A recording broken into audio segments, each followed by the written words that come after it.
நமச்சிவாய். ஆவணி மாத ராசி பலன். முதல்ல கிரக நிலவரம், இந்த ஆவணி மாதம் கிரக அமைப்புகள் எப்படி இருக்குன்றதை பார்த்துருவோம். ஏன்னா அந்த கிரகத்தை அடிப்படையாக கொண்டு தான் நம்ம பார்க்க போகிறோம்.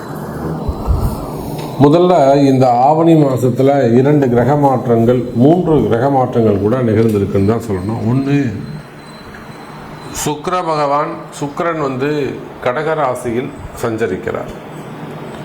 இந்த மாதம் முழுவதும் ஒரு பெரிய நன்மை என்னன்னு கேட்டிங்கன்னா, முழுமையான ஒளி கிரகமாக, முழுமையான சுபத்துவம் வாய்ந்த அந்த சூரிய பகவான் தலைவனாக விளங்கக்கூடிய சூரியன் இந்த ஆவணி மாதம் 30 நாட்களும் தன்னுடைய சொந்த வீட்டில் ஆட்சி பலம் பெற்று சிம்ம ராசியில் சஞ்சாரம் செய்கிறார். அப்போ ஏறக்குறைய 1 வருஷத்துக்கு பிறகு சிம்ம ராசி அன்பர்களுக்கு ஒரு அதிர்ஷ்டமான காலம். காரணம் என்னன்னா, ஆதித்யாதி நவகிரகங்களில் தலைமை பொறுப்பேற்று நடத்தக்கூடிய ஒரு கிரகம் எதுனா அது சூரியன் தான். அவரை பேஸ் பண்ணி தான் வான் மண்டலமே இருக்கு, அப்படி கூட சொல்லலாம். சூரியனும் சிவபெருமானும் ஒன்றுன்னு கூட நம்ம சொல்லலாம். அந்த அளவுக்கு ஒரு சக்தி வாய்ந்த ஒரு கிரகமாக இருக்கக்கூடிய, பேர் புகழ் பெற்ற கிரகமாக இருக்கக்கூடிய ஒரு சூரியன் சொந்த வீட்டில் ஆட்சி பலம் பெறுகின்ற போது அதுக்கு பவர் சொல்லி அடங்காது. அப்போ இந்த ஆவணி மாதம் சூரியன் அற்புதமான முறையில் சொந்த வீட்டில் அமைகிறார். அவரோட கேதுவும் புதனும் இணைகிறார்கள். அதே போல் கன்னியில் இருக்கக்கூடிய செவ்வாய், இந்த கன்னியில் இருக்கக்கூடிய செவ்வாயால் நிறைய வீண் விரயங்கள், அடுத்து செலவுகள். நிறைய அன்பர்கள் சொல்வது உண்டு, எனக்கு கையில் காசு நிற்கவே மாட்டேங்குது, அதுவும் போன மாதம் இந்த மாதம்லாம் பார்த்தீங்கன்னா ரொம்ப கடுமையான வறட்சி சாமி. எவ்வளோ வந்தாலும் அடுத்து செலவாயிட்டே போயிடுச்சு சாமி, கையில் ஒன்றுமே நிற்கவே இல்லை. ஒரு இபி செலவு வந்தது, ஒரு ஏசி ரிப்பேர் ஆச்சு, அல்லது வேறு ஏதாவது எலக்ட்ரிக்கல் ப்ராப்ளம் வந்தது, அல்லது பூமி ரிலேட்டடாக வீடை ஒரு ரெனோவேஷன் செஞ்சேன், இல்லை வீட்டில் ஒரு ஹோமம் பண்ணேன், பூஜை பண்ணேன், இல்லை அந்த ஒரு சின்னதாக டைல்ஸ் ஒன்று உடஞ்சிருந்த எடுத்து போட்டாங்க. அப்போ அந்த பூமி சார்ந்து வீட்டுக்கு ஏதாவது ஒரு வீண் செலவு, வீண் விரயம், ஒரு 40,000 ரூபா 50,000 ரூபா காலி. அப்போ இது போல் கையில் காசு தங்காமல் இருப்பது, இதெல்லாம் அந்த கண்ணியில் இருக்கக்கூடிய செவ்வாய்.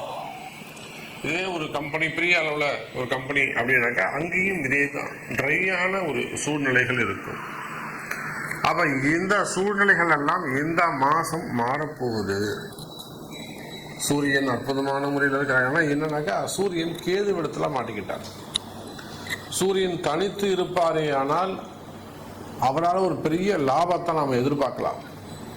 அவர் கேதுவோடு இணைந்ததால் குறிப்பிட்ட ஒரு சில ஜாதகர்களுக்கு மட்டும், அல்லது குறிப்பிட்ட ராசிகளுக்கு மட்டும்தான் நல்ல பலன்கள் கிடைக்க போகுது.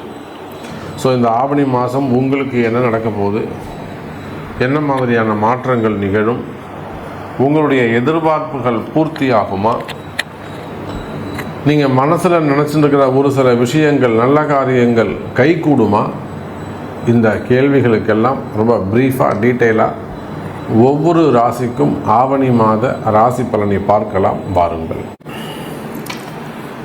அன்பார்ந்த மிதுன ராசி அன்பர்களே, ஆவணி மாதம் மிதுன ராசி அன்பர்களே, இந்த ஆவணி மாதத்தை பொறுத்தவரையில் ராசிநாதன் புதன் பகவான் ராசிக்கு 2ஆம் இடம் மற்றும் 3ஆம் இடத்துல சஞ்சாரம் செய்கிறார். பாருங்க, அவர் சூரியனோடு இருக்கும்போது அவர் 3ஆம் இடத்துல இருந்தாலுமே கூட கவலை வேண்டாம் மிதுன ராசி அன்பர்களே. இந்த ஆவணி மாதம் உங்களை பல பிரச்சனைகளுக்கு தீர்வு சொல்ல போகுது.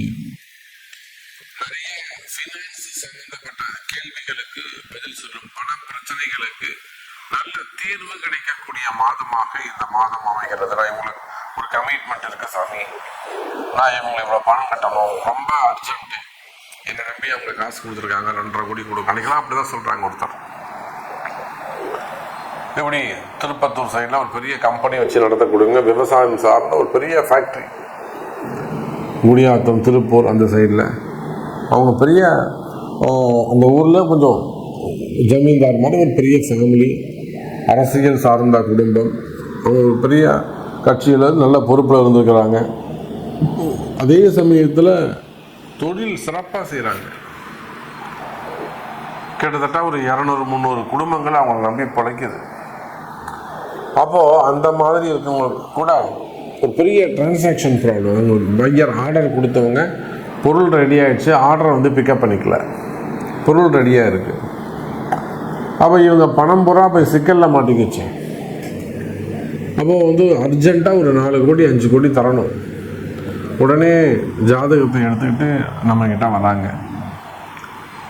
சார் இங்கே பாருங்க சாமி, எனக்கு வந்து காசு தரணும். நான் சொன்னேன், இல்லைப்பா கொஞ்சம் தள்ளி போடலாம், அப்புறமேட்டா தரேன்னு சொல்லுவேன். இல்லை சாமி தப்பு, நான் கேட்கல, அவங்களா தான் கொண்டு வந்து இந்தாப்பா நீ வச்சுக்கோன்னு சொல்லி கொடுத்தாங்க. ஆனாலுமே இன்றைக்கி நம்ம சூழ்நிலையை பார்த்து பயந்து அவங்க ஏதோ ஒரு பொய் சொல்லி கேட்குறாங்க, எனக்கு அது மாதிரி இருக்குது, நீ உடனே கொடுன்றாங்க. இருந்தாலும் நம்ம கொடுத்துடணும் சாமி அப்படின்னு சொல்லி என்னென்னவோ முயற்சி செய்து அந்த பணத்தை கொண்டு போய் அவர் நியாயமாக கட்டிட்டார், அடிச்சிட்டார். இவர் கேட்டு அந்த காசு வாங்கல, தானாக தேடி வந்து கொடுத்தாங்க, பொசிஷனை பார்த்து வந்து கொடுத்தாங்க. அதே பொசிஷனை திரும்பவும் பார்த்து அர்ஜென்ட்டில் வந்து வாங்கிட்டு போகிறாங்க. அப்போது மிதுன ராசி என்பர்களே அது போல் கமிட்மெண்ட் கொடுக்க வேண்டிய நிர்பந்தம். ஏன்னா பொதுவாகவே மிதுன ராசி என்பர்கள் நியாயமாக நடந்துக்கக்கூடியவங்க, அதிகம் நியாயம் தர்மம் பார்க்கக்கூடியவர்கள், இரக்க குணம் உடையவர்கள். யாரு? நம்முடைய மிதுன ராசி அன்பர்கள். அப்போ அப்படியெல்லாம் நியாயமாக நடந்துக்கக்கூடிய மிதுன ராசி அன்பர்களே, உங்களுக்கு இருந்து வரக்கூடிய கஷ்டம் கால நேரம் மாறுகிறது. 3ஆம் இடத்தில் இருக்கக்கூடிய சூரியன் அற்புதமான முறையில் உங்களுக்கு சுபத்துவமான நல்ல பலன்களை தருவதற்கு தயாராகிறார். இன்னும் கூட சொல்ல வேண்டும் என்று சொன்னால் மிதுன ராசி என்பர்களே, நாளில் இருக்கக்கூடிய கேந்திரம் ஏறி இருக்கக்கூடிய லாபஸ்தான அதிபதி, மிதுனத்துக்கு 11வது அதிபதி லாபாதிபதி யாருங்க? செவ்வாய். அவர் இன்னொரு புதனுடைய வீடாக இருக்கக்கூடிய இன்னொரு வீட கன்னியில் அமைந்திருக்கிறார். கேந்திரம் ஏறி இருக்கின்றார், 2வது கேந்திரம். அங்கே வக்ரம் பெற்ற சனியுடைய பார்வையை பெறுகிறார். பொதுவாய் இந்த சனி செவ்வாய் சேர்க்கை எப்பேற்பட்ட கஷ்டத்தையும் தாண்டி வரக்கூடியது.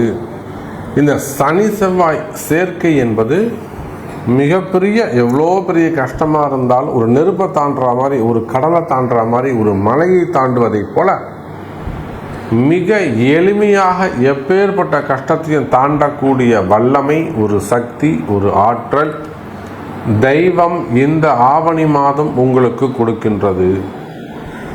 நான் தான் சொல்லிட்டேனே, மிகப்பெரிய இக்கட்டான சூழ்நிலை. இப்போ நான் சொன்னேன், திருப்பத்தூர் குடியாத்தம் சைடில் ஒரு பெரிய கம்பெனி வச்சுருக்காங்க, இக்கட்டான சூழ்நிலை. அது அந்த மாதிரி இக்கட்டான சூழ்நிலைகளை கூட கடந்து வர்றது சின்ன சின்ன எளிமையான